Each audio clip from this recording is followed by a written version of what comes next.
I feel like Xbox is going to kind of end up being similar to that situation in the sense of where you're going to have a lot of different content for different human beings, right? So everything won't be my cup of tea. But I do feel like at some point, Xbox might want to take a page out of Netflix's book and find a way to streamline that process, streamline the what's popular, and kind of take a page out of that to kind of help people make these decisions quicker. You know what I mean? So you're not just like looking for shit to play. Hit that. Yeah, I feel like they should hit that nice medium zone because I'm like, I watch Netflix in my this is the passing time of like television. But then I go to HBO and I'm like, I'm going to HBO for a banger. I know when I turn on that app, I'm like, I know I'm watching House of the Dragon, I'm watching Succession, I'm watching shows, and I'm like, do you feel like that's because of the history though, Sebastion? Do you feel like that's because of The Wire, The Sopranos, all the history that HBO has such a legacy, right, of excellence that I feel like they're kind of that's the bar. Right? The bar is like up here. You can't release a True Detective and have it suck. It needs to come out and really be a compelling show. So it's interesting. I feel like Netflix is more of a blockbuster, right? Like whereas HBO comes off to me as a content producer. Even though Netflix is also a content producer, they come across to me as a place that displays other people's content. But hell, that's Game Pass. That's what we've been talking about. That's exactly what Game Pass is right now. It's 100%. Game Pass, absolutely. And even then, I'm watching. We're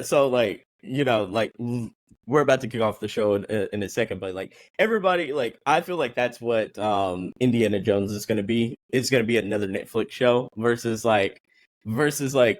The Last of Us, Ghost of Tsushima, God of War, all that. They feel like that HBO joint. They feel like I gotta go. No doubt about it. It's absolutely we're recording on a Sunday. I know tonight I'm gonna be watching House of the Dragon. Oh, me too. I don't know. Absolutely, brother. Yeah, I'm gonna be there. I'm gonna be there right with you. Right, day one, right at that time. Absolutely, I'm gonna be there. Day one. But HBO, but on the other side of the fence, Netflix is gonna drop Bridgerton and all that kind of stuff, and I'm like, I'll watch them when I get to it. You're watching when you get to it. Right? Yeah, I'll watch that when I get to it. But everything else, appointment viewing that you're kind of touching on there, Sebastion. That Netflix doesn't really have as much appointment viewing per clip as HBO may have. You know what I mean?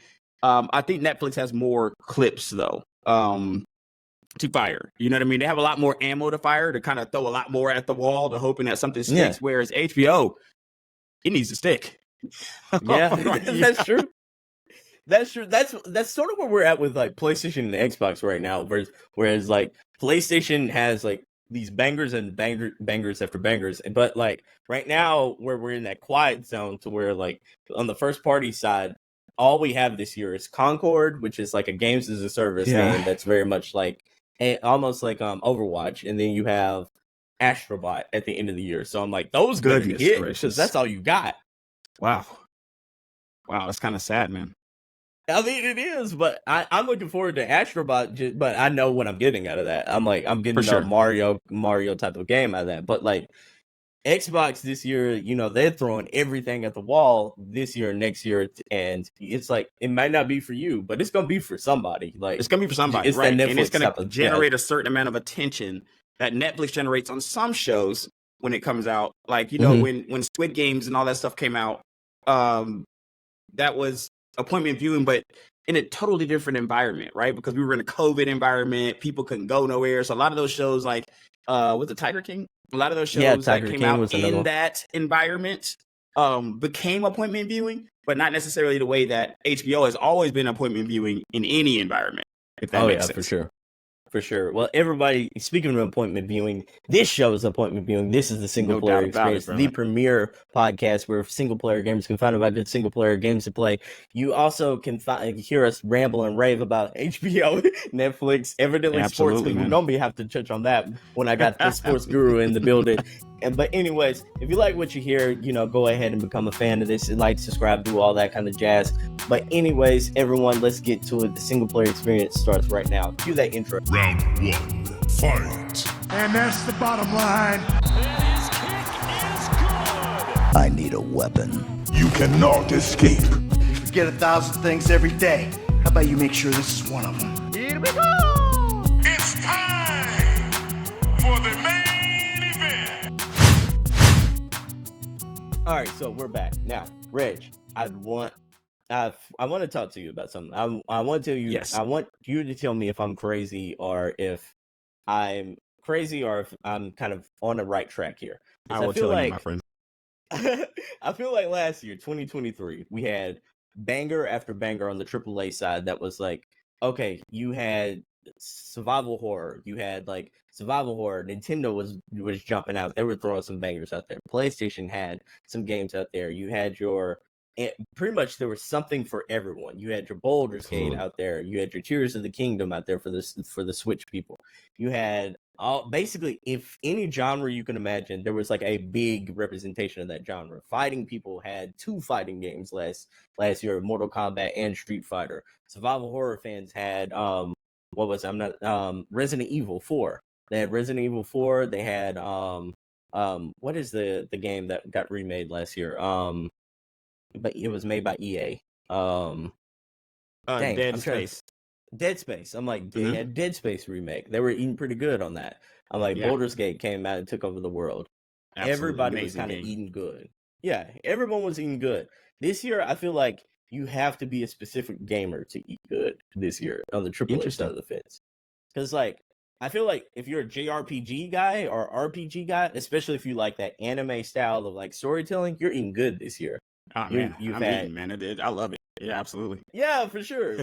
I'm like, you have Stellar Blade, you had Grand Blue Fantasy, you had Like a Dragon Ishin, Persona 3, like those are like banger games, don't get me wrong. Yes. It's just I feel like they are very much a genre type of joint.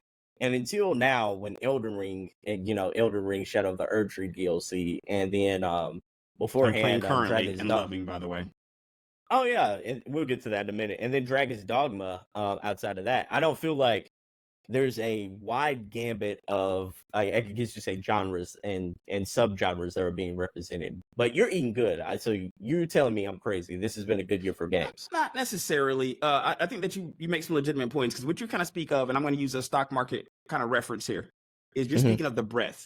The breadth. So in the stock market right now, it's all about AI, and a lot of the money is concentrated on like NVIDIA, Broadcom, Microsoft, Google Tech. It's all concentrated there. You know what I mean? So that's your JRPG kind of like similarity there for gaming. It's a concentration. What we saw last year was the breadth. And I think that you like breadth in a lot of different things. You don't want every show being on one channel, every show being on one streaming platform, every good game being on one platform, every good game being one genre. You want to have a good, healthy environment where a lot of people feel like they can participate. And I feel like you have a decent point there because I think that at one point in Xbox, this is back in the 360 days, in Xbox 360 days, there was a period of time, which I can't remember exactly the time. It was like, I call it the first-person shooter system. I was like, that's the FPS system, man. It's the FPS system because every game they're releasing is a first-person shooter. So if you dislike first-person shooters, you're screwed. Like you're screwed out of the whole system until you got to wait a couple months down the line until something comes that interests you. So I think that it's healthy if Nintendo, Sony, and Microsoft are all putting out bangers. And I think that when you look at the year that we came out of last year, it's just going to be so hard to top a year where Baldur's Gate and Tears of the Kingdom come out the same year. Like it's going to be hard to top that year, right? And there was another game in there that I remember telling you that I thought was going to be game of the year that it wasn't. Oh, it was the disappointing Starfield. Okay, my bad. let's not put that out here. Okay, I remember that. Yeah, Starfield. Someone called our conversation. I told you. I texted Sebastion. Starfield, man, it's gonna be the game. Sebastion says, "Hey, man, it's gonna be Baldur's Gate." Yeah, for sure. I said, what? Go and play Baldur's Gate. Text Sebastion again. Sebastion, it's Baldur's Gate, man. Baldur's Gate's the best game. One of the best games I've ever played. It's one of the best games I've ever played. You know what I mean? So, man, it's almost like, last year you've kind of like on the sports side of things, it was like, how every year it feels like everyone wants the Chargers to be good in the preseason. They're always picturing this is like the Chargers' year to really step forward. And then you're like, but then you're always like, okay, it's the Chargers, it's the Cowboys. We know what we're kind of getting into. They're going to be perennial playoff teams. Last year, the Chargers were probably really awful, but underperform, man. They have talent on that team. I'm not really sure what happened. Yeah, it was almost like the Rams the year before last, where the talent was there, it's just nothing came together. The result, right? Yeah, nothing came together. But like it was last year, that felt like Starfield, to where like the talent was there, the lineage was there, but nothing came together. It's like everything that could go wrong with that game felt like it did go wrong. It did. It did. It felt like it could go wrong. It's like, oh my gosh, I get to travel in space. I get to live out my dream of actually being a Star Wars type like swashbuckler, or like or a bandit, or can actually be like a deputy like in a space cowboy system. You know, like you kind of got to do a whole lot, but then like at every turn it was like, oh, there's a loading screen here. It'll take you like you know, it'll take you forever to actually launch your ship. Right. Start scrolling your phone and stuff, you know, during your loading screens. For sure. It's like, and there's loading screen here. Oh, the character models look a little iffy. Oh my goodness, like I traveled to a new planet, but there's nothing to do on that planet but mines and rocks. Yeah, so right. Barren, nothing there. Nothing. Which I was afraid of. I was afraid of this, Sebastion. I was really afraid of a early No Man's Sky situation because of the ambition. Listen, bro, I don't need 1,500 planets. No, I just give me 100 that have stuff on them. And then, like you said, if you give me like 15 to 20 that are really dense and fleshed out, why is that not enough? Why is that not enough? That's a ton of, that's hours of content, right? Yeah, for sure, for sure. You know, like, imagine this. You remember, you play Mass Effect 1, 2, and 3? Yeah. Okay.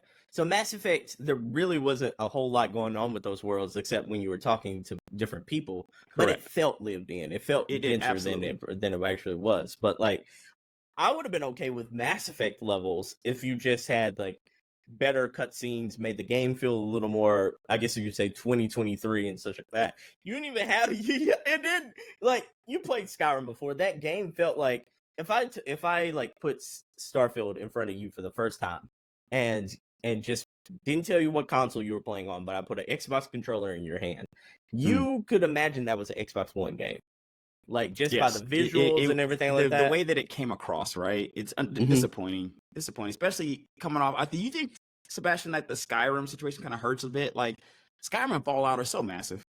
And do you think that it hurts the companies? Because now you got to come up with another Skyrim and another Fallout. And those things don't happen for any company. You know what I mean? Like, even when you look at what Larian did, right? Baldur's Gate was amazing, but it was that Baldur's Gate that was amazing. That was, the other Baldur's Gates weren't bad. Don't get me wrong, but they weren't bad. But they weren't this. Yeah. You know what I mean? So it's kind of like, it's kind of hard on some of these studios, right? They got to go in and recreate legendary historic franchises and trying to do it from the ground up. I almost wish they would have just done another Elder Scrolls. You know what I mean? And skip Starfield. Here's what I want to ask you about all this, because I think this poses an interesting question. In 2024, are we still interested in a Todd Howard style game? That game where you can pick up everything, that game that's free motion. It's going to have a whole lot of loading screens because you're cutting in and out. Or even though, you know, Cyberpunk was a joke to a lot of people originally, Cyberpunk became a really great game. They kind of made up for that. And it's like, now if you play Cyberpunk, there's hardly any load screens. There, like, the talking is intuitive. Like, the fact that you can go get a quest from someone and not have to just go back to that person and then just to say, hey, I fulfilled your quest. You just call them on the phone naturally, and that person hits you up and says, oh, I left your reward nearby. You can go pick it up whenever you want to, or I just I paged that money to you. I sent that money to you already. Right. That feels like a common like game mechanic that should probably be in every game that actually has a cell phone and beyond. You know, like, correct. I feel like Todd Howard games, it feels like a relic of an older time. Do you feel like people are responding to that aspect, or do you feel like this was just a one-off? I feel like it would be. It's interesting because it's very interesting because I feel like, if everything else was together, there would be, if the storyline was together, the graphics top notch, the pacing great, quality of life great, because one of the things Drew mentioned about Cyberpunk is just quality of life. I call that, in my terms, not wasting my time in games. Like, don't waste my time trying to automatically lengthen. I call these artificial game lengtheners. Like, where they make the game longer, but not more interesting. You're just making the game longer. It's just filler. Yeah. It's just filler. And it's kind of like, don't waste my time with stuff like that. If you had the payoff of all that other stuff, then I feel like those elements of having to pick up everything, it can be rough with pick up everything games and dealing with weight limits. Like, I don't know why gaming companies don't get this, because now I'm spending 1 million hours managing my inventory, because that's definitely what I want to do, right? I want to sit down at night, get on my couch and manage inventory to make sure that I can walk around the world. You know what I mean? Like that's what I want to do, right? That's rather than just getting on another game and actually playing the game, you know? So I feel like people would tolerate those Todd Howard elements more if the other things are there. But if the other things aren't there, it draws more attention to the Todd Howard elements and how archaic some of those things may be. I think that's a very poignant way of illustrating that problem, because I do think you're spot on there. It's like, I think there's still a hunger for those type of games. It's just when everything's going poor, that like it feels rough. It feels like a relic from an older time. So with Starfield, I know you kind of like are mixed on it like I am, but do you feel like beat it at least? So same here. But like, do you feel like you're excited for the upcoming DLC? I think it's Shattered Space. I don't know, man. No, Sebastian, no. They're just keeping it a buck. No, Sebastian, I'm not. You know what I mean? And I want to be. I want it to be so bad, but I think my issue is I'm watching the showcase, right? And in these showcases, if you were used to the E3 life that we've been used to, and you're used to these massive, we know what these developers are doing. They're making an experience out of the experience is what they're trying to do. So they got this choir that we've flown in from the Himalayas, and they're beating on drums and people are dancing. There's a ballet dancer out there. Somebody's over there playing on a flute or something that looks like they're from a different country. And then they got in the background, they got the game on a screen. You know what I mean? Yeah, for sure. I felt like Shattered Space was a lot of that. A lot of like if you were just listening, if you couldn't see nothing on your screen and you were just listening to everything, how the music was playing out, all this other stuff, you're like, oh man, this is crazy. But then you watch the game on the screen and you're like, wait, this is just, now do it opposite. Watch the screen and turn off the music. And now it's just like, wait, this is just more of the same. It's just more. It's just more. Right, exactly. Like that's not bad or good. It's just, man, it's just, okay, I know I'll get to it. It's that Netflix that we were talking about earlier. I'll get to it. You know, that at some point. So, you know, you're playing Shadow of the Erdtree right now. You were, if I remember correctly, you were huge into Elden Ring, you know, man, in I spent 240 hours on that game. Damn. How many classes you played through it? No, just one. I played through every quest. Just one? I did one. That's on one playthrough, guys. And I did everything in that game. Like when I say everything, I ran through that game. But the problem is with those times, I probably have to subtract maybe 10 to 15% off the time, because I don't know if it's counting time when the game is just paused, but I'm just sitting there. For sure. I'm a kind of gamer where gaming is always in the background, but I'm an adult, so I have things to do. So I can't just sit on the game for hours on end, but I want to. Maybe I get a free 15 minutes. So my free 15 minutes, I'm going to see if I can run through a quest or build or level up or something, kind of level grind a little bit for those 15 minutes. And then I'll come back to whatever I'm doing. So a lot of that is just like my character just standing still or the game pause. So I would say, even with that being said, though, over 200 hours, I would say at least over 200 hours on Elden Ring. Yeah, man. I think I'm trying to remember there's only 3 games in recent memory that I can remember spending over the 100-hour marker on, and that was the first Like a Dragon. Amazing. I absolutely spent 100 hours on that. Persona 5, I spent over 100 hours on, and then I'll count 4 because City Skylines was another one that kind of like reeled me in. And then, those city builder games. I'm doing Anno 1800 right now. I recommend that for anybody who's into city builder games. Anno 1800 is amazing. It adds a lot of elements to the city building, to city building. But those games are sneaky time sucks, man. You'll look up, man, and you're gonna look back and you spend hours, and then it feels like you're not done. Like, I got 100 hours in the Sim Cities. I'm like, I got stuff I need to do, man. I got other things to build. I got other things I got to do. Yeah, you feel like you haven't even lived life yet, man. No, and you got 100 hours in. And then I think the fourth one is Civilization. I'm huge into Civilization. Very similar situation to Skylines there for the same reasons.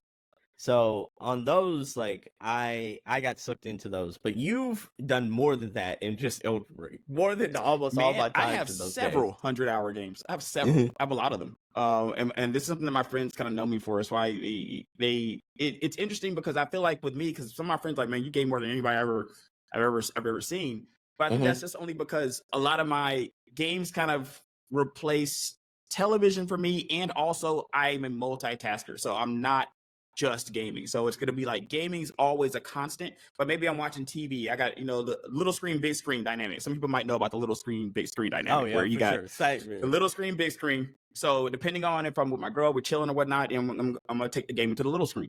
You know what I mean? If not, I'm going to go opposite. I'm going to go to the big screen. And because I invest and trade stocks and stuff like that, I got my CNBC on the little screen. And then, I'm switching back and forth. You know what I mean? So it's a lot of hours spent on games. And when it comes to the 100-hour mark, I think I might have I don't know if I hit that with the second Yakuza or not. I definitely hit it with the first one though. Okay, gotcha. I didn't spend quite as much time in like Infinite Wealth than I did in the first one. I beat the second one, but like, yeah, I think I mowed through that more than I did like actually marinated and festered into that world. But I want to ask you about Shadow of the Erdtree. Do you feel I got a lot of complaints online that it was a bit too hard for a lot of people? Do you feel like that's the case for you, or you're 200 plus hours in? You're probably still mowing these things down. I'm mowing them down, my friend. I am definitely mowing them down, but I feel like it's From Software hard. From Software, are games that I absolutely love, but can never recommend. And it's kind of like certain life advice, right? Because I had a child very early in my life. Very happy now. I'm older. It's all gravy. I would never recommend it. Ever. You know what I mean? Never would I recommend that, man. So it's kind of like similar in that situation. You have to, when people ask me about games, like one of the questions you asked me when we were talking about doing the show was what kind of gamer I was. It was a very good question. And I feel like it's a question that you have to ask people if you're recommending games to them. If they say, hey, I want to play, I'm really looking for a good game to get into. Okay, well, you can get into Spider-Man 2 or getting into Elden Ring ain't the same thing. You know what I mean? Excellent. And getting into Spider-Man 2, Elden Ring, Baldur's Gate, all may be great games, right? But they're very different. Great games. You know what I mean? So it's kind of like, that's where From Software games are. I feel like it's From Software hard. I did do my first boss yesterday. I got annihilated. So maybe I should say that I will. It's a late build game too, Sebastion. So that's something that people need to understand. I think that when I was looking it up earlier, or looking it up last week before the game came out, I was trying to figure out if I was just gonna trek the whole 200 hours again and just go through it. And it wouldn't have been 200 hours on the second playthrough, but I'm just gonna burn through it and then try to do the DLC in that context, or if I'm just going to enter the DLC, load my other character and just enter the DLC then. And when I saw that the DLC is meant for level 150 characters, so like first thing you need to do is check your character level.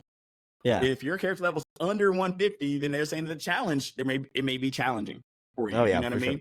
But that's added to the inherent challenge that comes from Software games in general. You gotta automatically want the smoke, man, to play these games. You have to, because you're dying, bro. You gotta die.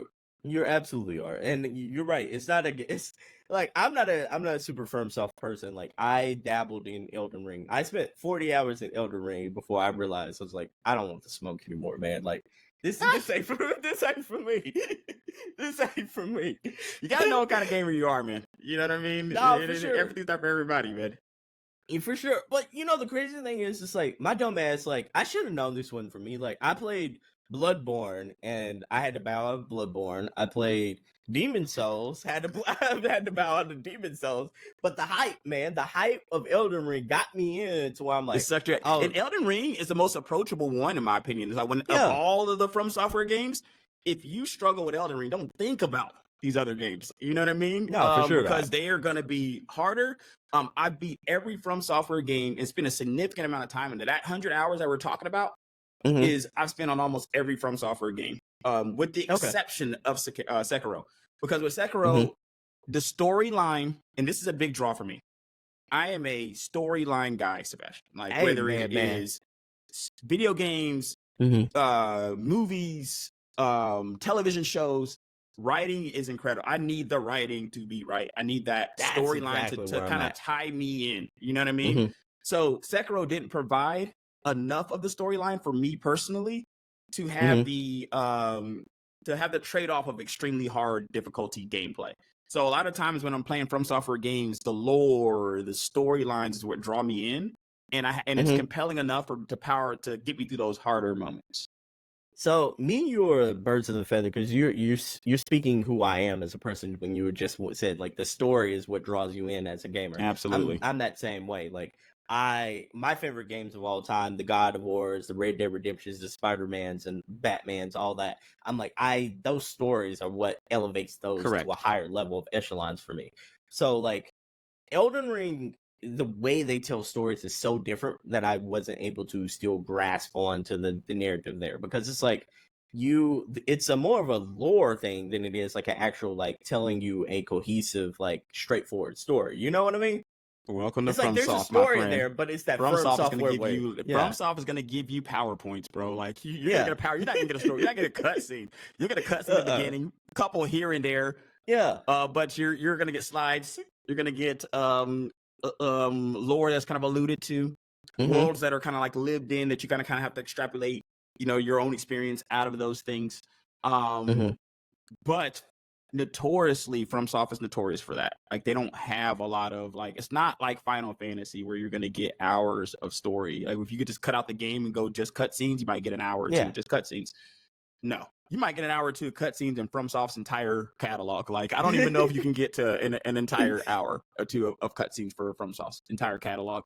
But Elden Ring, because this is the one that George Martin worked on. I want to say George Martin.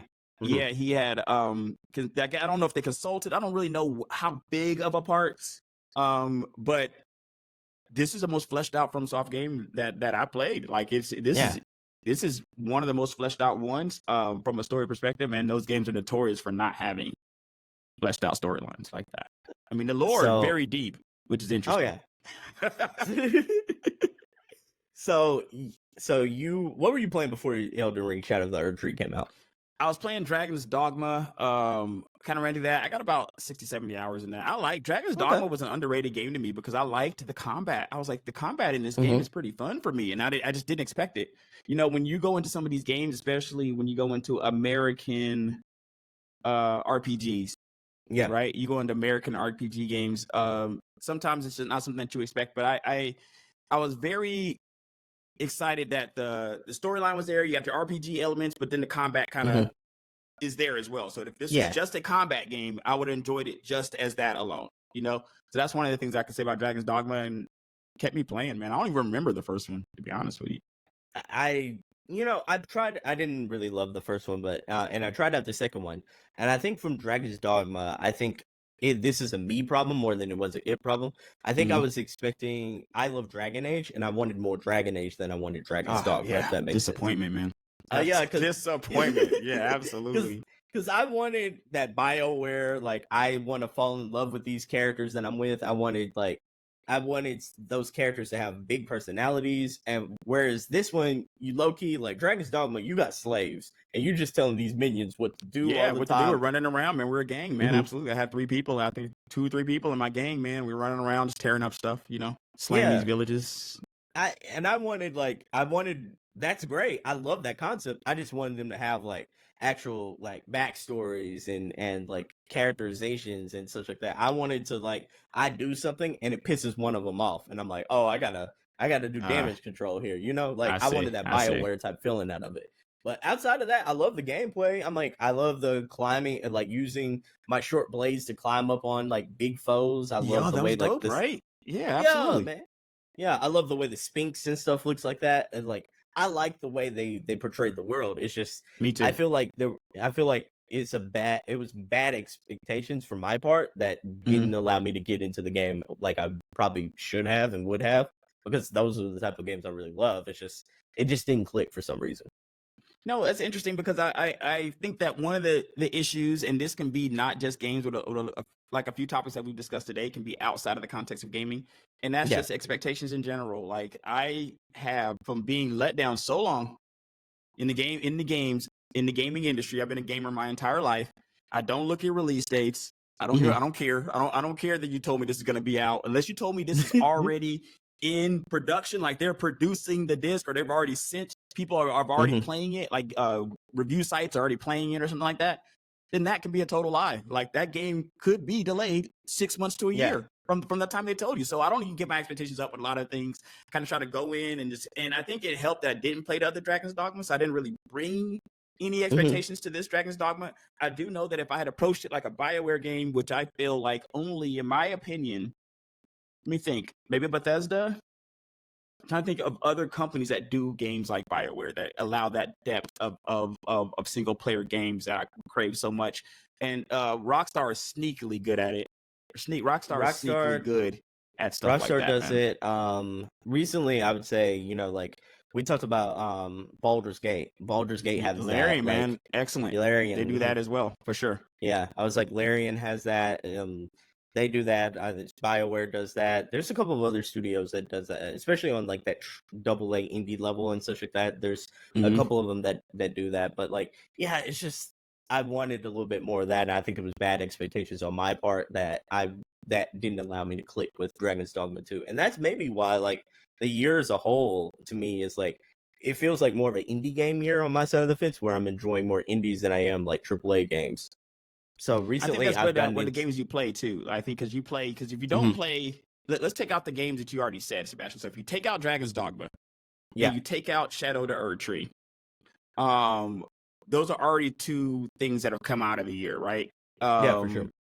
In a year where what would we say between all the consoles, maybe 6 to 8 AAAs, even that I might be saying 2 per console, 2 or 3 per console, but I'm not even sure that that's the right number. Like maybe we get 4 or 5 AAAs a year. Like I will have to really look into that to see what the actual AAA number is. But if we're about halfway through the year, and if you take out those 2, you're not left with a lot. You said you played Yakuza, right? So you take out those 2, you played Infinite Wealth. You're not gonna be left with a ton, because I think these games just take so much time and money to produce these days that we're just not. They're like blockbuster movies, right? Not even. Well, blockbuster movies, I can say that, especially with today's age with technology, they can take 3, 4, 5 years to make.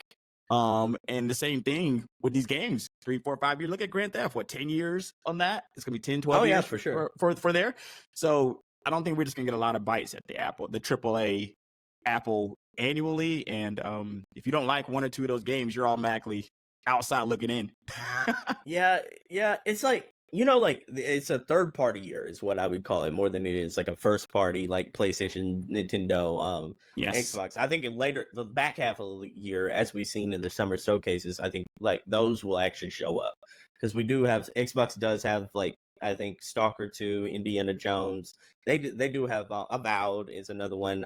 Yes. And yeah, I'm like, so they do have some coming out. Nintendo has, what was it? The Mario and Luigi game, I think, is later this year. Yeah, and they did Paper, what was it? Mario RPG, it just did? Mario RPG and Thousand Year Door was just recently for Nintendo. And then, so I'm like, they got a couple in the back half of the year, but PlayStation has, I think, Astrobot in the back half of the year, Concord later this summer. So far this year, we did get, this is third parties, keep in mind, people. We did get like Concord, not Concord, but we get Like a Dragon, Infinite Wealth. We got Tekken that came out earlier this year. Prince of Persia, which it was a pretty good game. It's just where would you put the Prince of Persia game? Is that because Prince of Persia seems like a AAA title for people of my ilk who played Prince of Persia. You know what I mean? That's been such a part of our life. Something that we may remember. But I don't know if it would have the same draw with like the crowd today that doesn't have the same kind of like romanticizes that series. Where would you put that? Would you say AAA, AA? Where would you put that for you? So I think it's AAA because Ubisoft did it. It's just like it is a smaller AA studio from Ubisoft. So I'd So a probably say, AAA like, developer or AAA publisher, Yeah. basically. AAA publisher, but like, and it's done by Ubisoft, so that still kind of technically makes it AAA, but it's a smaller studio within Ubisoft. So I'd still call that, it feels indie, but in a AAA kind of way. And Interesting. so, yeah, and I think on the Prince of Persia thing, I think that's like two veins here, because I think Prince of Persia is almost like Mario, to where like there are fans that love 3D Mario that doesn't like the 2D Mario, and vice versa. And I think that's the same thing with Prince of Persia. If you like the Metroidvania style of like the 2D style of like Prince of Persia, then you'll like this game. If you didn't like that at all and you're more accustomed to that 3D Metroidvania that is the other Prince of Persia, then yeah, you're gonna lean more towards that. But I think this one, I thought this was a good game, not like an all-time great game. To me, this is like a high 7s, early 8s type of Prince of Persia game. Okay. I mean, that's not bad, though. I mean, that's not bad. That's not. No. That's not. I mean, because that at least makes it playable. Like, you're not recommending it. So I think that at the end of the day, when you just flat out not recommend the game, then that speaks more to it. Prince of Persia just depends on what you like. Sounds like. So I was gonna like divvy this out as a segment a little later, but I think this is like a good. Almost like a good lead in to this. I wanted to do, because you're a sports centric guy, and I'm sort of leaning in between a hybrid between sports and video games on this podcast now. I want to lean into, how about we do an all-star selection? Because at the end, halfway through the season in the NBA, it's all-star weekend. We're halfway through the year in video games. I want to hear your all-star team, your all-star lineup. Let's give it your starting 5 of like your games this year. Which ones do you think would make the team? That's gonna be rough, because of course Shadow and Erdtree, they got to go in there. I would just played Spider-Man 2. I played it a little bit at launch, but I didn't play it. No, I don't even know if I played it at launch. I think at launch I was playing Baldur's Gate. Maybe I gotta look and see when Spider-Man 2 came out and see if Baldur's Gate had just taken over my life at that point. It was over with any game that came out in that region. Yeah, for sure. I think it was like October or November of last year, but yeah, it took over everybody's region. It took over my life. And there was no game that was being played at that time besides Baldur's Gate. So I replayed Spider-Man 2, so that Spider-Man 2 would actually go into my All-Star, because I generally enjoyed Spider-Man 2 this year. So I played Spider-Man 2. I played let me see. Can I put sports games in there? Because I'm gotta put my. You got to. Games like 2K are ubiquitous in my life. Like, I'm playing 2K all the time. You know what I mean? So it's kind of like, if you talk about games where you have hours on, every year, hundreds of hours on 2K. Every year. It's my background game to play when I'm watching something else or something else is happening. So 2K. That's 3 right there. Yeah. So that's 3. 2K. Did we say Dragon's Dogma, right? Are we counting Spider-Man? Dogma. Are we going to count Spider-Man? Or you don't want to count Spider-Man because it was last year? Because I can still go with this. I think 2K is technically last year. No, but 2K is also like, I don't know, 2K is a weird one because it's technically like this year, but then it has a last year. Right, because and not really this year. It's not really next year for 2K until September or so, when the next 2K but then there's only like 3 months of 2K. So it's a weird one. But okay, let's count 2K and then throw out Spider-Man, because Spider-Man was last year. 2K. So we got Dragon's 2K, Dogma, Shadows of the Erdtree, right? So that's 3. Infinite Wealth, of course. Okay, 4. Infinite Wealth would be 4th. Now that 5th one's going to be a little bit harder. That 5th one is going to be like one I would have to really like sit back and think about, because I feel like the majority of my time has been taken up with those others. I spent a lot of time on Dragon's Dogma this year. Did you do Stellar Blade at all? Like, I haven't done Stellar Blade. I've seen it and it's in my to get to list. Okay, but it's not in my like versus. You like it? It's good. It's good. I think it's a wait for a sale. I think it's a wait for a sale type of choice. That's kind of where the lane I'm kind of in there for that game too. And maybe Persona 3, I gotta say, but I have to really think about it, because Persona 3 is good, but you know what game I played way more than Persona 3? It's Liza P. Liza P. I played way more Liza P because of its Soulsborne. I'm a Soulsborne fiend. So any Soulsborne game that comes out, even I told you with the game showcase, I told you, hey, the Soulsborne game is the one that I'm really kind of like looking at. So Liza P's a Soulsborne game, and I think maybe because of that, Persona 3 I tried to like, but got backburnered for me, and I forgot what game came out to backburner it. Maybe it was Dragon's Dogma. I forgot a game came out and kind of put that on the back burner because I had played like the Yakuza game, Infinite Wealth, and then I was planning to go right into Persona after that. And I did do it for a second, but I think I downloaded Dragon's Dogma or something else, and I had gotten off of Persona. And I think one of the issues I had with Persona 3 is it's not Persona 4 or 5. Like, I love that's exactly right for me. Persona 4 and 5. I've like never played Persona 3. I never played 4, and then I messed up. Have you never played 4? To 5. No, I've never played 4. Wait a second, Sebastion. Let's pause. Pause for the people. Yeah, you've never played Persona 4. Persona 4. No. Is that golden? So, Persona 4 is golden, right? Yeah, because Persona 4 is golden. And I didn't play it in the beginning either. 4 is golden, and then 5 is royal. It's like their upgraded versions of it. But yeah, what were you saying? So I also, though, Sebastion, only played 4 like last year. It's not like I played 4 when it was out, and I had friends who swore by it. They were like, Persona 4 is my favorite Persona. I played it on Game Pass, and that was one of the best games I've ever played. So Persona 4 Golden is an amazing game, and I really think that you should. Is it still on Game Pass? If it's still on Game Pass, definitely, man.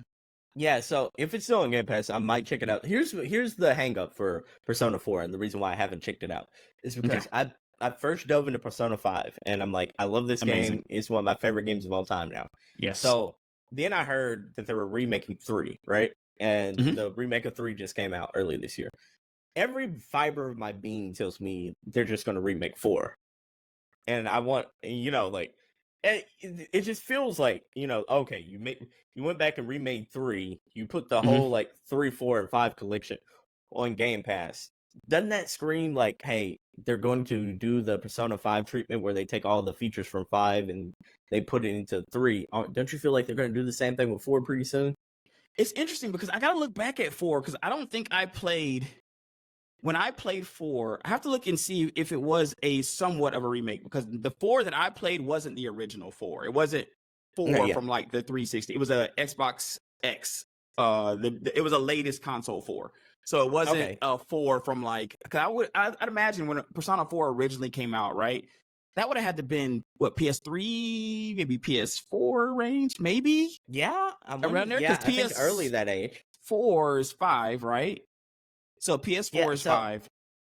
So Persona 5 came out at the tail end of the PS4 generation, and I think it had been like 7 years before that, before the latest one. So I want to say, don't everyone tell me if I'm wrong in the comments, but like Persona 4 was that Xbox One generation and Xbox PS3 generation too, man. Yeah, I think it was too because I think it was around that time that it first came, 2008. Okay, there we go.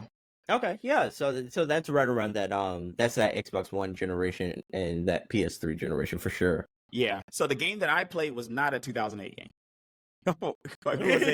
It was definitely a modern game because people who know me, and listen, guys, I lived through it. I'm not knocking the old generation of games, but people who know me know I'm notorious for needing some of those quality of life technology updates, man. I'm notorious for it. Like I don't sit down for a lot of retro gaming. I don't even play last generation games. I just don't do it.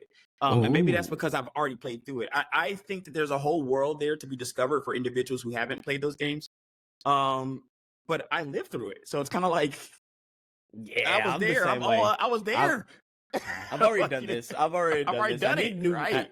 I need new challenges to conquer. I don't have to relive my retro games there. I'm the same way. It's like I have quite a big library now over the years, but I'm like over the time, like I will look at my backlog and be like, okay, unless I haven't beat something, I'm not going back and playing that thing. It's like for the most part. Unless it's like unless someone asks me, hey, does this game still hold up? I might boot it up and tell them, hey, it still kind of holds up, or this might be a little wonky. But outside of that, I'm like, I ain't going backwards. I got so much new stuff to play now. I feel like it was better. Like I would have to look at it to see if it was a full blown remake. So I don't think it was a full blown from the ground up remake. It was just a tech remake. I didn't play the original. I don't really not knowledgeable enough to really talk Maybe about it was a remaster. Something like that. But it was something in that range, though. You know what I mean? It was something in that range, and then I feel like they remastered that before they redid Persona 3. So but I can Golden jump into is it just then amazing. if it's like that. Golden's just an amazing story. When we will talk about this again, and when we do, we'll talk about that storyline. And that storyline, because I played 5 like you, and I had never played Golden. And talking to my friends who loved Golden, and I had never played it. I played 5, so I'm like, no, man, Persona 5, Persona 5, Persona 5, Persona 5, Royal. Sure. I played Golden, and I don't know, Sebastion, like that Golden storyline is amazing. That Golden storyline is hard to beat. I understand why now. I may be super late to the party, as I was. Clearly, 2008. I played it last year. So I may be 15 years late to the party, but I'm glad I joined it when I joined it. And now I understand why they say what they say about it. So Persona 3, I kind of wanted to like, but I don't think I could add it to my list. So what am I still at 4? Yeah, so Dragon's Dogma. So Dragon's Dogma, Shadows of the Erd Tree, 2K, 3. And I had Infinite Wealth. Wealth. Okay, that's a good Infinite 4. Wealth. So you're still looking for your starting center there. Correct. I don't know if I don't know if I'm going to find him in this draft, man. Like, I don't know. like I might have to go the rest of the year to get that 5th guy, man. Like, I feel like if I was to go back and look at a list, maybe I could say, because I play so many games too, maybe I could say, okay, this is one that I could have missed. Right now, I have a strong on that list, right? There it is. There it is. Just completed my list. That might be on that list. Anno 1800, a quick 100 hours blown on my life on that game. So yeah, there we go. You just can absolutely. That's it.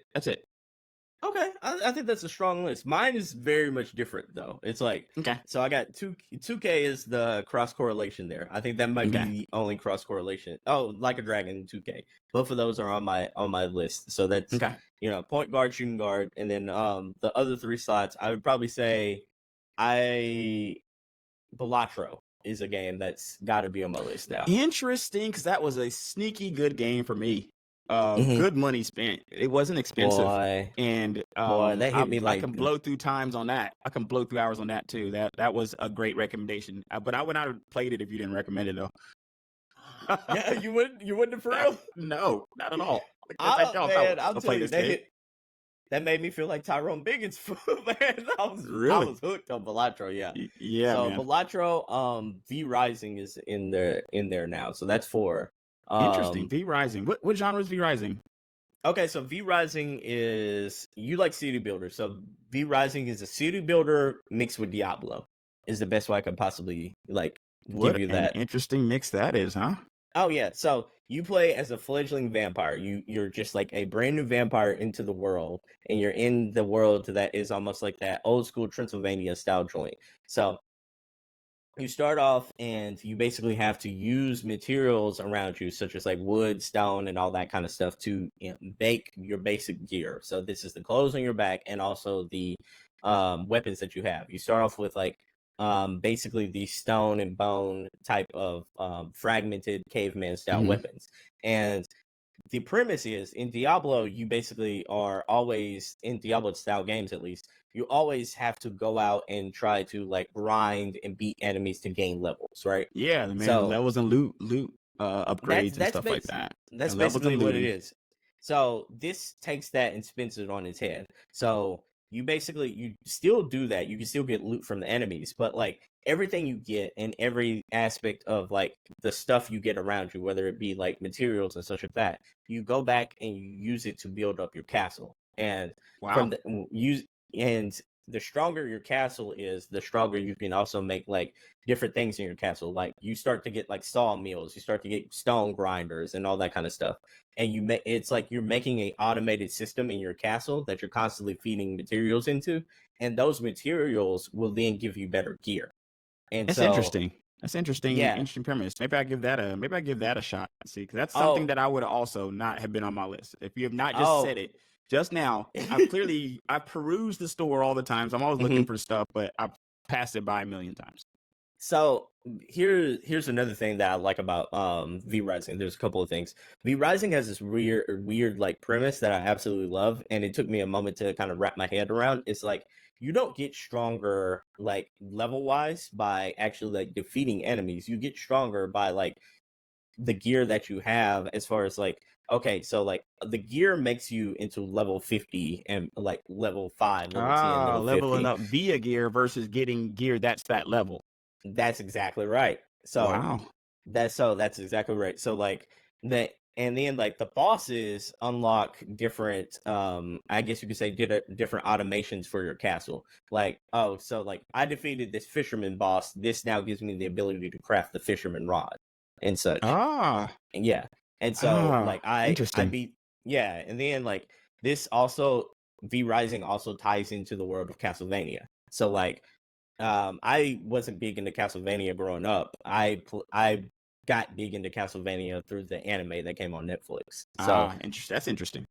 Yeah, so like I've only played like a couple of Castlevania games, but like Simon Belmont is in this world, and like Dracula wow. Dracula and other is this people. what console? Is this a Switch game, a multi-console game, third party? Okay, so this is the third party game. I played this on PC and Steam Deck, but it's also for PS5 right now. Okay.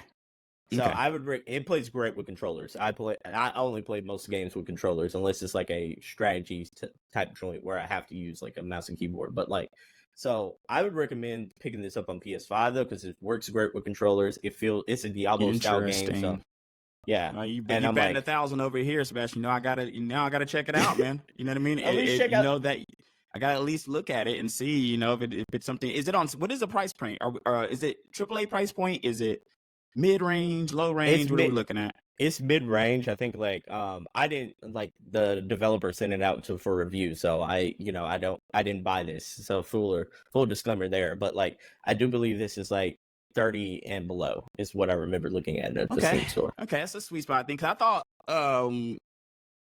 thought with the other games you recommended, the price point was pretty good because it was easy. You recommended the game to me and I bought it like instantly. Yeah, you know what I mean. It wasn't like you recommend the game to me. I look up and then it's like $70. I'm like, I don't know if I really want to jump out there.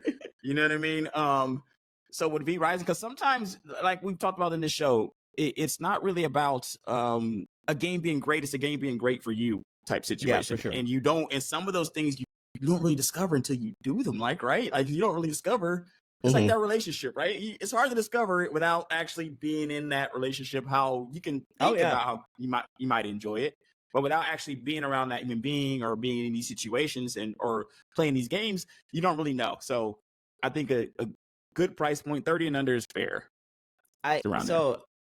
Here's what I'll say: watch a trailer, see if you like the look and the feel of it. I think like for what it does and the constant drip of like, oh, I am like building my castle. Like I've managed to get my castle 3 stories high, and now like I have 6 henchmen working under me, and now I've gotten to a point to where I've decked those henchmen out, and I've sent those henchmen out to do boss fights now, as opposed to me. Yeah, so now you can just sit back, man. Now you're just running things. Now you're getting a little bit of that Dragon's Dogma in there, man. You know what I mean? Yeah, just send your minions. Yeah, for sure. And it's like so I think in Diablo and Blizzard games specifically, you repeat boss fights over and over again, right? Like you can repeat those same fights. You're trying to get more loot, man. Sweet loot. You're always looking for more, man. It's the same way here, but like any boss fight that I've beaten before, I can send them out to redo that boss fight and then just I can either wait for them to come back, or I can go about my business taking on new bosses, trying to like upgrade my gear and castle. So I'm like, I think this game has so many cool mechanics that I wouldn't have expected, but like it in its city builder aspect, you're not worried about a whole town. You're just worried about your castle, and you're worried about like how your castle is performing. You're using the blood of humans that you basically have defeated to basically run your castle. And interesting. The cool part is it's like, how like Dracula in Castlevania can teleport his castle. As you get like, there are different biomes in this. There's probably like 8 different biomes where there's like a frost place, a fairy type of place. I'm a fan, man. I'm a biome guy. Yeah. I need it in my games. Yeah, so there's all that in here, and like say you are getting to like a higher biome, or like this is the place where I'm frequenting most. You can move your whole castle over to that biome. Like you can teleport your castle and start afresh of saying like, or move a second castle to that location. So I'm like, I think that's beneficial there. But like, I definitely recommend that one. At least check that out. But I will put I guess you could say, put the hazard on all V Rising by saying, wait till you beat Erdtree first. Like, let's not put this game in the shadow of Elden Tree. Let's not hop off of Erdtree. You're just saying. Yeah. And then just be comparing it immediately. Like, man, what did I do with my life? No, man, I'm gonna check it out. Listen, your record is too good, Sebastion. No, ever since you recommended, I'm a guy I'm a track record guy. I remember track record. I remember good restaurants I order from. I remember stuff like that. I'm a track record guy, man. And you recommended Yakuza. And that was like earth shattering. I was like, man, I'm looking for a JRPG type game. And you were like, man, I think you'll really like this Yakuza game. I played it, and then that's it. That's why now all the games have become instant cop, bro. You say it, I am buying it. So it's probably gonna happen with this V Rising. I am going to purchase it. So I'm like, just wait until you're in that type of mood, that Diablo city builder type of mood, after probably like either as a palate cleanser for Shadow of the Erdtree or after Shadow of the Erdtree. For sure. And don't let it be Horizon in that sort of in that sort of way. But yeah, I think it's a really fun game. And yeah, full disclosure, everyone, they sent me a copy of that one. So yeah, definitely check that out if that sounds interesting to you. Reg, okay. We talked about our starting 5 in video games. Did you get your 5? Was that your 5? Because I got okay. So was that your 5th one? Was your 5th one V Rising? Because we had 2 in common, right? Okay, so we had Like a Dragon, Infinite Wealth in common. We had that one, NBA, and so I had V Rising, I had Balatro, and maybe I didn't get to the 5. Was Balatro the one I'm missing? Does that take over? Does that get us to 5, or Balatro would be 4? I think so far that's 4. So getting us to 5, I would probably put probably Prince of Persia. I would probably say interesting. It's a weaker list to me, but that's like how I feel about like this year in video games so far. Is like I think so. It's kind of like a microcosm of how you feel about the year in general, basically. Yeah, for sure. I think those are all great games. Don't get me wrong, but like, in lieu of me I've never played Final Fantasy VII before, and I haven't. Amazing, God, amazing. So I'm surprised it's not your 5. Man, well, let's go back. Let's go back because something's coming off. All right, so let's go back to my 5 because a trade just became available, and I got to get this person out of here. I got to get this person out of here. No. Final Fantasy VII is Victor Wembanyama for me, man. I need him on my team, so I'm gonna think there. I need him on my team. Who am I gonna get out of here? Is it Anno? I said Dragon's Dogma. Okay. So here's the thing. We can do this a couple ways. If we want to take off 2K because of the craziness of it, then I would have it replace 2K. Okay, that's fair. If we're talking about games that are just this calendar year, so we'll have both. Okay. We'll do both. If it's games just this calendar year, it would replace 2K. If we're still leaving 2K on the list, 2K would still be on the list. And I think then maybe because I think I gotta take Dragon's Dogma off for it. Yeah, Dragon's Dogma comes off, and Final Fantasy VII is on the list. Okay, so I gotta ask you one last question before we go here. I know you're a busy man, you got a lot of stocks to keep a hold of. But so what game do you feel like this year would probably has the most potential to take anything off of to basically replace that top 5 list to become the new all-star? It's a good question because I don't think the year looks that exciting right now. Because Final Fantasy VII was something that we're already looking for. Yeah. Assassin's Creed is probably not going to do it. Maybe Star Wars. Star Wars has the opportunity because I'm such a big Star Wars fan. So it has an opportunity because what it does, where it puts in at least with Final Fantasy VII, because I feel like the other ones are just too always around. Like 2K and 1800, they're just always there. You know what I mean? Sure. And I know how I feel about FromSoft games. So a few of those spots are just automatically taken up. You know what I mean? But when it comes to like Final Fantasy VII and Star Wars, there's equal lore like there. You know what I mean? I have passion for like both of those lores, were impactful for me. You know what I mean? Sure. So it has an opportunity. If the game plays there and all that other stuff, it has the opportunity. But if I say one is far and away ahead right now, it's Final Fantasy VII for me. Love it. Okay. So that's top dog. That's early MVP. Yeah, but, like, I would say because the other games wouldn't be considered, because if you were looking at my hours played, you definitely probably would see more 2K played than a lot of these games. That's different. Total that's different categories. Yeah, Correct. So in that, in this context, yes, Final Fantasy VII. It's almost like most played versus actually which one's the best.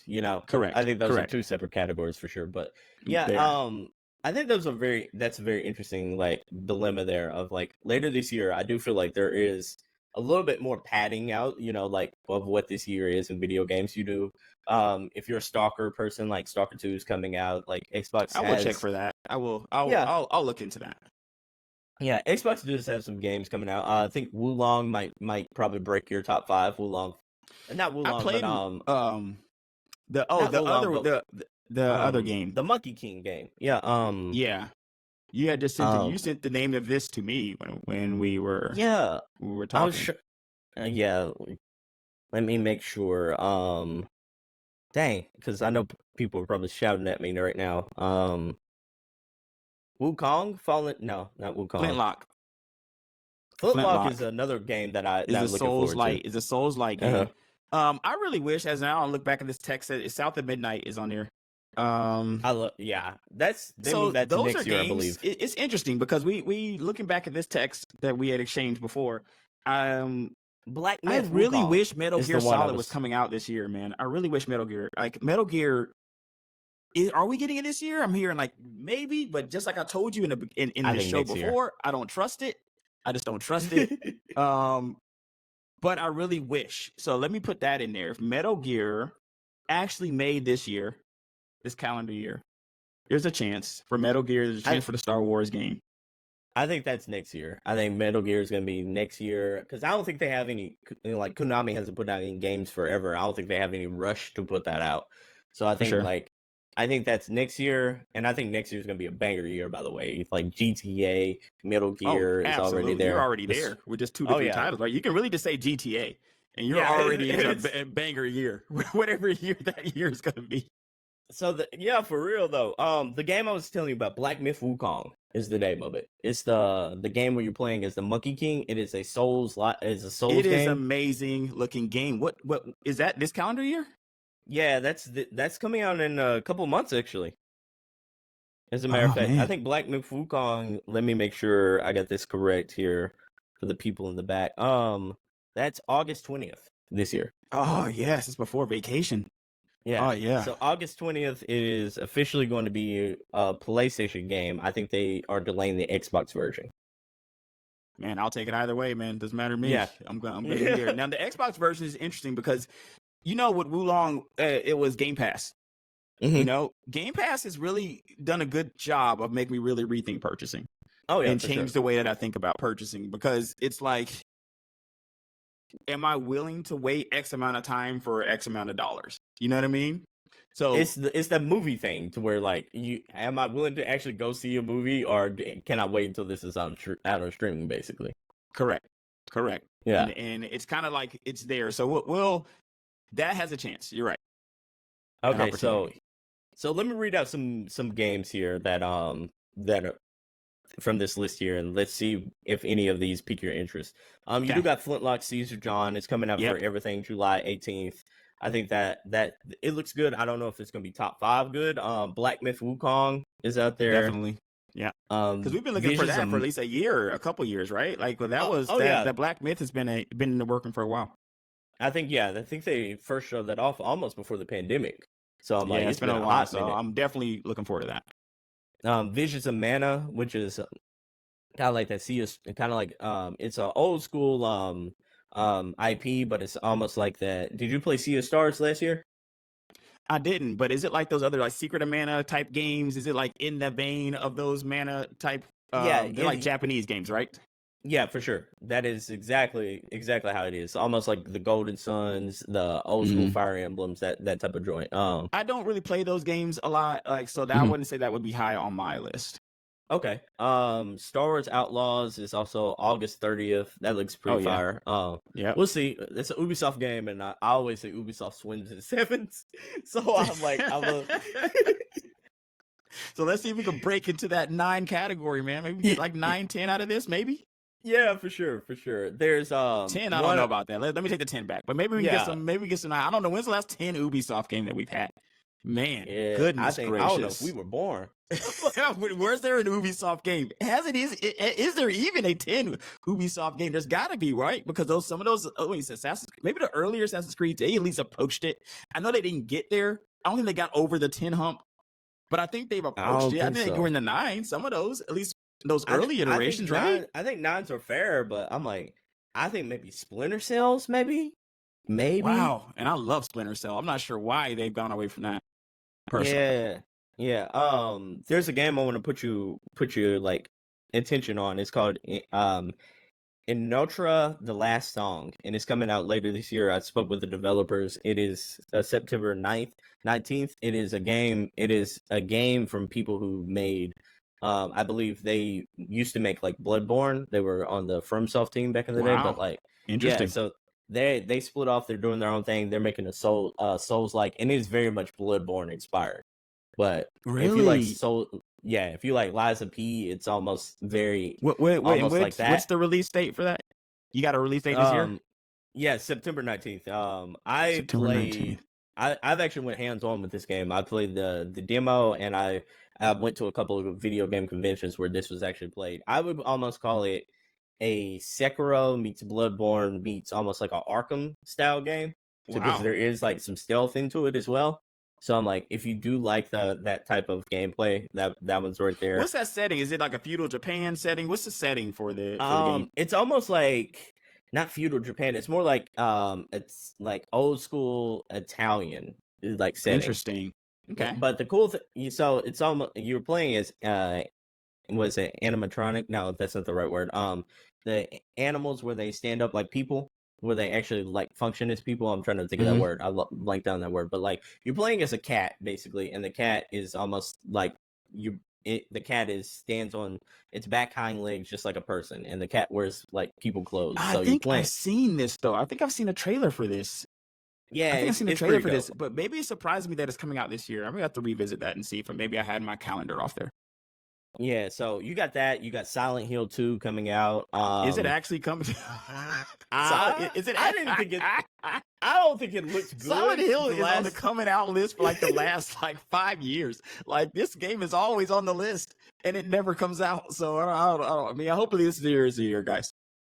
I think even if it does come out, it doesn't look great. Like the one we saw at the recent PlayStation Showcase. Like I don't think it looked like super phenomenal. What a dope series that was, man. Yeah, I'm too much of a chicken for that. But Metaphor Refantasio, which is Atlas's upcoming game, it is Atlas. Yeah, so I don't know if you've seen Refantasio, but it's like it takes all the Persona systems and kind of mixes it in with like a Fire Emblem like art style and style of storytelling. But like it's coming out later this year. It's in a different world. It's not Persona, but it has that Persona systems. Even the time, like and the time all management consoles stuff. as well for all these games. Would you say? Yeah. So far, late generation consoles like PS5, Xbox. What we're kind of talking here. Yes, I think Refantasio is all consoles across the board. Dragon Ball Sparkling Zero is also coming out. It's pretty much the reincarnation of Tenkaichi. You got Call of Duty Black Ops 6. I'll be there Game Pass for that. Oh yeah, Game Pass is gonna give me a try out of Call of Duty. PS5, I don't know. I mean, maybe Game Pass. Yes. I haven't played through. I haven't played through a whole Call of Duty campaign in a very long time, but Game Pass is gonna get me to try out. Yeah, I'm gonna be there, man. Yeah, I'm gonna be in there. Like, and then let's see, Mario Luigi Brothership, Assassin's Creed Shadows is the next one. We talked about that one. Japan one right there. Yeah, that's a feudal Japan. Okay. So Avowed is at Xbox joint. It's the one. I will be there. Yeah, I'm gonna be there too. I'm mixed about it, but I'm gonna be there. Me too. Me too. Bated breath there. Not as excited there as some of those other games. Oh yeah, Dragon's Age: The Veil Guard is coming out later this year. I mean, I have very mixed emotions about that. How that came off, because I'm looking and I'm like, am I just being the old get off my lawn? This isn't my Dragon Age guy, or am I like, what is this like? And I'm just looking at it like, should I play this game and expect a Dragon Age game? Like, what am I going to go wrong? Because I don't usually go into games with expectations, but this is one that has a lead in. It's like, you can not expect things from things, but if you play the Fallout, you somewhat know what to expect from what your other Fallout's Fallout. be. You know what I mean? Mm-hmm. So I feel like it's somewhat the same thing here. Is this just Dragon Age in name, or is this like an actual Dragon Age that I can expect even something similar to my other experience? So I was worried about Dragon Age when I saw that first trailer at Summer Game Fest, like with the Jeff Keighley show, like because it looks more like Guardians of the Galaxy, almost like the Dungeons and Dragons movie. It did. It had a funny like tone to it. Exactly. Like, I was worried about it then, but then I saw like EA dropped that was it almost like 20 minutes of gameplay footage to where they actually went into depth on what the game is going to look like, how it's going to feel.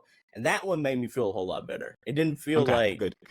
It felt more purple than I was imagining because everything was like it had a little bit of a purple hue to it, but it looks good. It looked like EA's first new gen game. This froze up generation a little bit, is what I would say, because I'm like, I don't know if EA to like I even like Star Wars Jedi, and I like those two Star Wars Jedi games.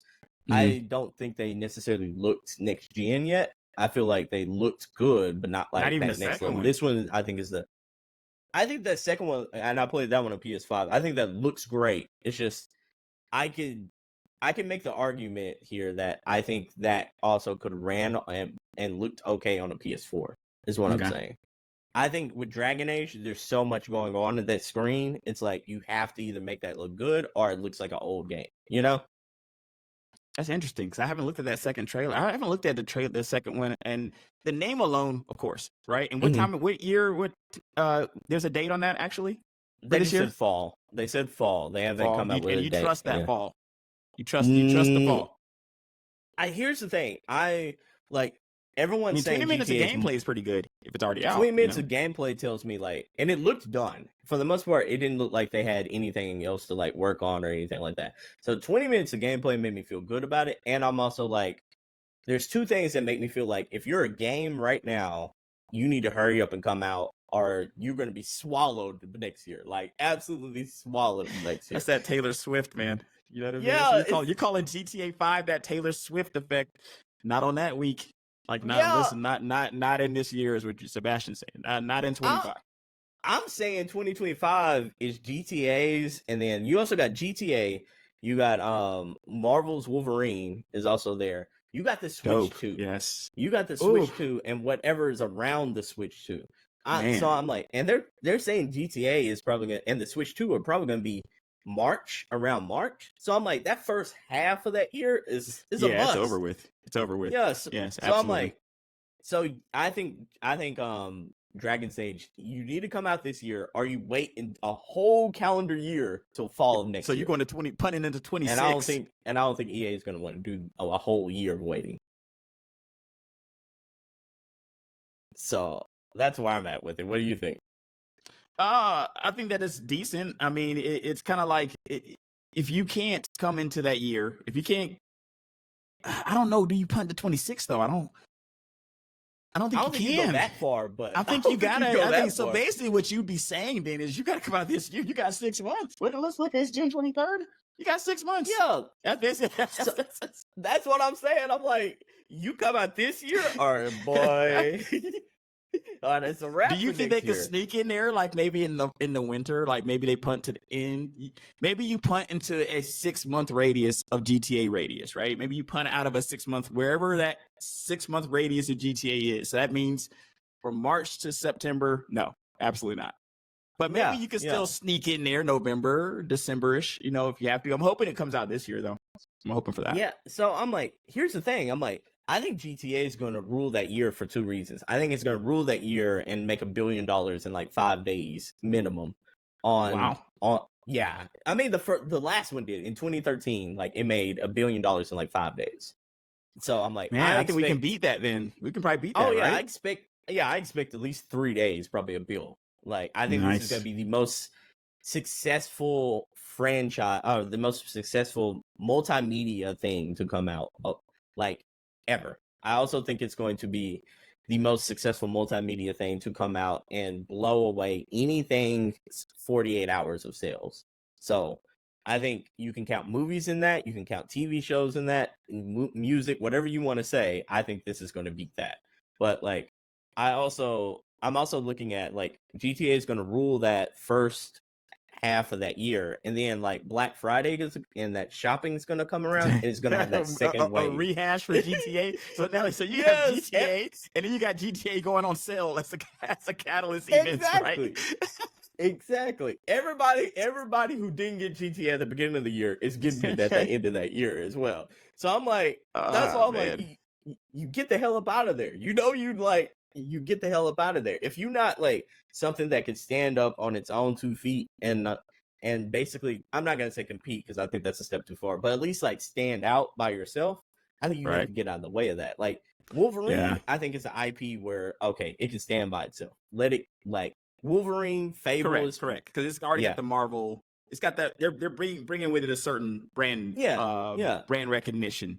I think Fable as well is big enough that it'll stand on its own next year. Yeah, like, for sure. It's already a known quantity, so to speak. Yeah. You know what I mean? So I'm like, and it's slightly different, like, but I think like those are going to stand on its own. But if you're like a niche RPG, like, a lot of people like Dragon Age. I love Dragon Age. How many have there been? Is it more than one? Is this the second one? The third? This is literally the second one? Have there been any, like, so this is the fourth. Okay, so let's think about it like this. And then the time periods between the ones, I mean, maybe in video game lore, I'm trying to think if it stacks up to Fable. Maybe it does stack up to Fable, because if you think about the amount of years in between each iteration of Fable and look at the other Dragon Ages, I just think that the issue with Dragon Age is that people just felt it was falling off towards the end of those. So now you're looking to swing into a redemption cycle of that franchise. I think you're right on the money, but I don't think it's just on that franchise. I think it's a redemption arc for BioWare, because I'm like, you're coming off of Mass Effect Andromeda too. I mean, they're gonna have to do something. They're gonna have to knock this next one out of the park. I feel the same way about Bethesda right now. Yeah, Bethesda's got to knock the next one over the fence, man. Oh yeah. So I'm like, I think like it has so much going against it that I think it's too risky of a thing to also put the additional competition on top of it. So I'm like, if I'm EA, even if this isn't like super patched and super like extremely polished, I mean, we're in like the ballpark nowadays where they put games out before they're ready anyways. I'm like, this thing is worry about it on the back end. Yeah, I was like, this is 90% done. I'm like, right, man. That's because a lot of times, Sebastion, you need these games to go on the balance sheet, man. You need these games to be on this year's balance sheet. I need it to happen this year for a reason. And you put that thing out there in the hope that the developing kind of catches up to it. I'm telling you that. I mean, we being funny, but I'm like, that's what Cyberpunk did. I'm like, Cyberpunk said, absolutely. Let's get this out here. We're worried about fixing that thing down the road, and to their credit, they fixed that thing down the road, and now it's a great game, and it had a tremendous amount of success. But like, it didn't start off that way. But if this is at least 80% done, I would say like 80% now is like kind of forgivable. I think a lot of people like, if we can get to 80% done, we're all right. And it shouldn't be like that, but I feel like that's the way games are just nowadays, And then we have the fall. So I'm with you. I'm with you on the fall. I'm going to hold out for fall. I'm going to hold out for fall. And then I'm going to hold out just so based on your recommendation of the 20 minutes you said you saw, that this is not going to be a total flop and disaster. I don't think it's going to be a flop and disaster. Now, if this is the 7 out of 10, I think like, for them though, they need at least an 8, man. They need an 8 and 8.5, man. They can't come out of this with less than an 8. I'm sorry. No, man. No. I was just about to say that. I think like for what they are, for their pedigree, for like how much people are looking forward to this type of game, anything lower than an 85 is going to be considered. I kind of agree. Yes, I agree. And the time and development and the money that you're afforded. It's like sports, the sports teams that spend the most money on their salaries per year, or the heightened expectations kind of come with that. And when you look at some of these titles that come with these marquee names, and there's a budget behind them, a 7.5 ain't gonna do it, man. Like a 75 is just not gonna do it. Nah, a 75 is like making the play-in on the NBA, in the NBA playoffs. Right, you know what you can do with a losing record in these. Then you got to win. I know from being for Atlanta, we made it in with a losing record. That's what it's like for the Lakers too. You like, we spent all this money, we got 2 top 75 players, and we made it. We fighting for the play-in right fighting now. for your life. Like, yeah, absolutely, exactly. And I'm like, yeah, and I feel like BioWare is like that. They're like an NBA team right now that's fighting, and basically, like, if they make the play-in, you looking at that like, y'all better than this. Come on, man. Yeah, y'all man, you have to. You need to better get over the hump. So BioWare needs to get over that hump, man. I think that you make a good point about it being more company based than even game based. All right, so one last thing before we get out of here, and it is, I'll try to make this as quick as possible. I'm going to basically play a little game with you. It is called Blind Rankings. We're gonna blind rank a couple. We're gonna blind rank a couple of franchises, and we're going to see if these if these franchises or these games, you're gonna hear them one at a time and basically put them in a 1 through 5 or 1 through 6 list. And you're gonna have to. I'm not gonna tell you which one's coming next, so you're gonna have to kind of guess and predict which one's coming. It's blind rankings. You ready? Yeah, let's do it. All right. So the first one, 1 through 6. Remember. All right. So the first one. Am I in 1 through 6? Like 1 being the best, 6 being the worst. One being the absolute best, 6 being the absolute worst. And you're gonna give me 6 games, but I don't know what the next game is gonna be. And once I assign the one, I can't reassign it. No, man, no, it's permanent. Pressure's on, man. Pressure's on. So you gotta anticipate. And I'm gonna throw some bangers out there, and I'm also gonna throw some, middle of the road games. I might even throw about games, just like next iteration of the game, or what in what context? No, we're talking about games that have already come out. So games that have already come out. Gotcha. All right, so here we go. All right, so the first game, Pokemon Gold and Silver. 6 for me. I don't really play Pokemon. That was an easy one. Okay. All right. So the next game, respect for the series, though. No knock on the series. Oh yeah, for sure. The next game, Bloodborne. Man, how do I do that? I mean, 2, but I really want it to be 1 because I love FromSoft. Okay. But it's like, but I don't know what you're gonna say next. Let's go 2 just to save my room. I don't want to spend everything in the beginning, of this contest. So I'm going to say, all right, next up on the list, 2 for Bloodborne. 2. Okay, 2 for Bloodborne. I think that's a good one. All right, so next up on the list, Mass Effect 2. 4. Okay, that's strong. All right, the next one on the list, NBA Street Volume 2. Oh, that's easy. 5. I mean, that would be my 6. I don't even play Pokemon. I'll probably put it under there. Dang. Okay. All right, so you got your 2 spot taken up. You got your 4, 5, and your 6, right? Right. I think my 1 and 3. I think I'm right. Is it 1 and 3 that's still out there? Yeah, I think your 1 and 3 are still out there, right? Okay. All right. So, the next one on the list is The Last of Us.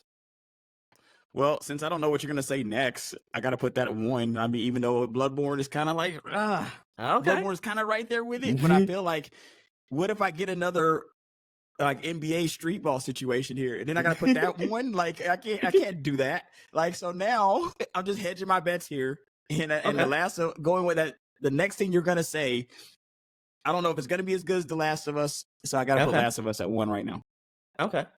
God of War 2018 is the final one. So, okay, 3. That's probably where I would have had it. That's probably where I would have had it anyway. Okay, and the only switch that probably would have happened. No, I like The Last of Us. That's how I would have had it. The list went exactly how I would have done it. Okay, that's interesting. Okay. Interesting how that it felt like that. Oh yeah, because like originally, I was going through my list. I had pre-prepped a lot of these out there. So originally, I had, instead of God of War, I had Baldur's Gate 3. So I wonder, would that have switched anything? If you had Baldur's Gate 3, that goes to number, God, because the list is a list for me, because Baldur's Gate 3, if it was a list for everybody, if it was a recommendation list versus Reggie's personal list would have Bloodborne towards the top. Reggie's recommendation list would have Last of Us because of the storyline that I feel would draw in a casual audience. Yeah. And then it has Baldur's Gate for a little bit of the same similarities, but a little bit more of like you got to be a gamer, kind of a little bit to like Baldur's Gate. I think Last of Us is way more approachable from a casual standpoint, and the storyline is there. Baldur's Gate is amazing. And then maybe I move down Bloodborne at that. You know, maybe everything goes down or something just comes off. I probably move everything, do a little bit of shuffle in there. All right. So before we get up out of here, Reg, it's been great having you. I think like man, I've always loved talking to you. You're absolutely phenomenal guest. Would love to have you on more, man. Every time I talk to you, I'm like I'm reminded of like, okay, there's someone who's like just like me out there who loves sports. Yeah, remember we said on the first show. we were talking before that show. Before the first show, we were talking offline. Yeah, man. It's like, man, like every time I talk to you, I'm like, damn, that's the brother from the other brother right there. So, man, great having you. No doubt, man. Great having you on the show. Appreciate you having me. Any last minute any way too early sports predictions, NFL, NBA? I wanna pivot and give them a taste of your show, Reg and the ATL, which is available on all platforms. You could definitely find it on Spotify and on Apple. Let's give them a taste of what they can expect. What is your predictions for this NFL season? Man. I mean, I predict since the Falcons just spent $100 million for 2 years of Kirk Cousins, that we're at least going to be 2 games better. So I predict a winning season for the Falcons. I'll go there. If I'm looking overall league wide, I mean, it's hard. The reason it's hard to make the predictions is because of health. If you knew everybody was going to be healthy, then these things, of course, are easier to predict. Then you could just get to the brass tacks of who's on what team, playing what position, and stuff like that. You know what I mean? But things can change. Like when Justin Herbert goes down for the Chargers, over with. Season's done. Yeah, like it's gonna be over. But I still like the 49ers, depending on what happens to this Ayuk situation, because I don't think they've kind of sewed that up. I don't know if he's going to be on the team. It's hard to root against the 49ers because they've just had such a continued amount of excellence that I feel like I got to respect there.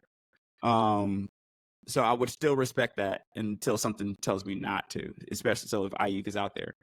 All right, so you ain't got to predict Super Bowls, but predict the conference games between like I guess you could say who would be the two best from the AFC and who would be the two best from the NFC. Oh yeah, like the conference finals type situation. Yeah. So then I would go 49ers for the NFC, and I would go. I think that's good.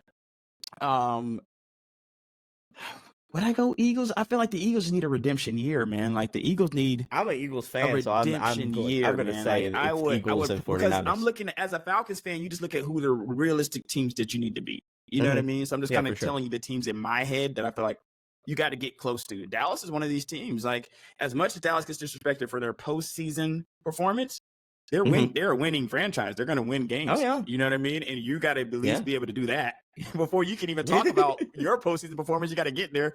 So it's kind of like, I think these are the teams, but I'm going to go Eagles, 49ers right now. But you have a couple things. Good. The Bears are coming. Like the Bears, I really need to see how those young players, how this nucleus of Caleb Williams, DJ Moore. I think they're going to win their division. I think so? I think over the Lions. I think they might win their division because I think like the Lions. I think they have a harder schedule this year, if I'm not wrong. And then that wouldn't be surprising given their success last year. So I think they have a harder schedule this year. I think Green Bay might slip down a little bit, but I still think I think all three of those might get paid too, man. They're going to give him. I think all three of those teams are going to be playoff teams this year, but I think the Chicago Bears might slip up and actually win that division this year. It's interesting because I do think they're coming to. So I'm going with the Eagles and the Eagles and 49ers just because it's kind of where I'm at there, but there's a lot of fluctuation that can happen. So these are way too early rankings. I'm gonna put that out. Oh there. Yeah, for sure. AFC, I definitely got to put Patrick Mahomes in there. Come on. Come on, man. Like until somebody stops number 15, then it's no. It's a wrap. So Kansas City, And let's see. AFC is good, man. AFC has a lot of guys. Like, I like what the Texans are doing. I love that they just got Stephon Diggs and added him to that team. Texans are doing. Is he a locker room guy though? Is what I'm concerned with. I think I feel like everywhere he goes. Yeah. Well, he's been 2 places, right? He's been Minnesota. This is his 3rd stop. I'll have to look at how average. I don't know if he's outpacing like the TOs of the world that had like multiple stops. I have to look at how many stops TO had, maybe 3, 4. I think in the counting years, 4 or 5. Yeah. Yeah, because once you get out of those counting years, as I call it, where you're just a guy being signed, kind of like how Julio, he's a Falcon, and he's played for different teams, but in this playable like years where he's actually traded. Because with some of these guys, you might have 1 or 2 teams you never knew they were on at the end of their career. Yeah, that's true. Because they were just being traded around, you know. So I think Stephon Diggs is still in his useful years, and he's on his 3rd team right now. So and he's performed in both of his other places. So I got to see what the performance knock is. I got to see if he comes out and he gives you 1,400 yards, or he gives you 1,000 yards. Was a great guy for the team. Team excels and stuff like that. He's doing what he's supposed to do. Yeah, he's doing what he's supposed to do. So I do like them, and they could be coming for that 2nd spot. The 2nd spot I feel like is wide open. To be honest with you, it's KC and everybody else. Yeah. I think it's a 3-team race for that 2nd spot of like, if we're being realistic here, I would say Cincinnati. I would probably say with a healthy Burrow out there, right? Yeah. Because how long has it been since we've seen a healthy Burrow? A healthy 3 years? Goodness, no, man. Like, when did he re-sign that contract? They re-upped him. I want to say, I don't know if it was last year, but he re-upped him, and it's, I don't know, you're kind of paying for that Super Bowl appearance at this point. Yeah, that's true. That's true. So I think you got what, Cincinnati, Houston, and I would probably say Cincinnati, Houston, and then maybe the Ravens. I think that I need to see the Ravens win a little bit more to believe into it. But that's a great one. That's a great one. Like, my second team's the Steelers. I would love to see my Steelers always compete. But I'm not. So I have the teams that I like, but I'm not a delusional fan. You know what I mean? I'm not one of those fans. I get what you're fans. Like, I can see where we fall in the hierarchy, because I'm talking to people around here and they're like, Falcons 12 wins, no matter what, it's going to happen. And they're just saying this. They've been saying this for the last like 3 years here. So it's like, you talk to some fans and it's kind of like they're really rabid, specific to that sport or to that team fans, you know, but being a fan of the general game, I think the Ravens is legitimate. And that's legitimate good too. If you were to go KC and the Ravens and then the Bills, you don't know what they're going to look like with no Stephon Diggs. But Josh Allen is at least somebody that's got to be I think that's counted in there to be formidable. So I think that's a decent mix, in my opinion, for that second spot. Okay. All right. So, Reg, you know, I love having you on the show, but I know you're a busy man counting all the stocks and everything like that. Before we go, where can the good people find you? I appreciate you saying that, but I'm probably just going to get on these games when I get out of here, man. Stop lying to the people. I'm getting on video games probably as soon as we get off of here. What are you going to be playing, and where can the good people find you? I'm going to be playing Shadows of the Erdtree when I get off of here. And you can find me at RTJNATL. I have a TikTok, but I don't really know what it is. But I think it's Reggie and ATL because I'm not really a social media guy. I'm really going from audio, and the video thing. I think we discussed this prior show was like so new to me, and I'm very much just a podcast guy. Just likes to get down and talk to people, you know, about stuff. But this element of it is very new, and social media has just been something I've always hated. So, but I've gotten on there though, and I do have Reggie and ATL. And I have my sports show is called Just the Stats. So I have a sports show, Just the Stats, and Reggie and ATL. But Reggie and ATL, they're both on TikTok though. They're both on TikTok. Okay. All right. And so then and all streaming platforms as far as the podcasts. As far as all podcasts go, both the show Just the Stats, Reggie and ATL on all streaming platforms. Okay, the link will be in the description of this episode. Everyone go check them out. Reg, it's been so good having you. It's been so good to talk to you, man, especially about sports and about video games. You know, thank you so much for being here. Everyone go check Reg out on both of those shows. He's really killing it out there. I can't recommend those shows enough. Go check those out. In the meanwhile, I've been Sebastion. That's been Reg. Go play some single player games. It's the best genre in the world. Let me know what you're playing in the comments and everything like that. Until next time, enjoy that single player experience. Bye, everybody. Awesome, man. What's up? It's your boy Sebastion. I want to send you a special thank you whether you watch this podcast episode via YouTube or whether you listen to it throughout all the podcast platforms. By the way, it's available on all your favorite podcast platforms if you didn't already know. Anyways, if you like what you heard, go ahead and hit that like button. Also, don't forget to subscribe so that you stay tuned and locked in to all things within the Single Player Experience podcast. Anyways, until next time, stay safe, stay gaming, and enjoy that single player experience. Bye, everybody.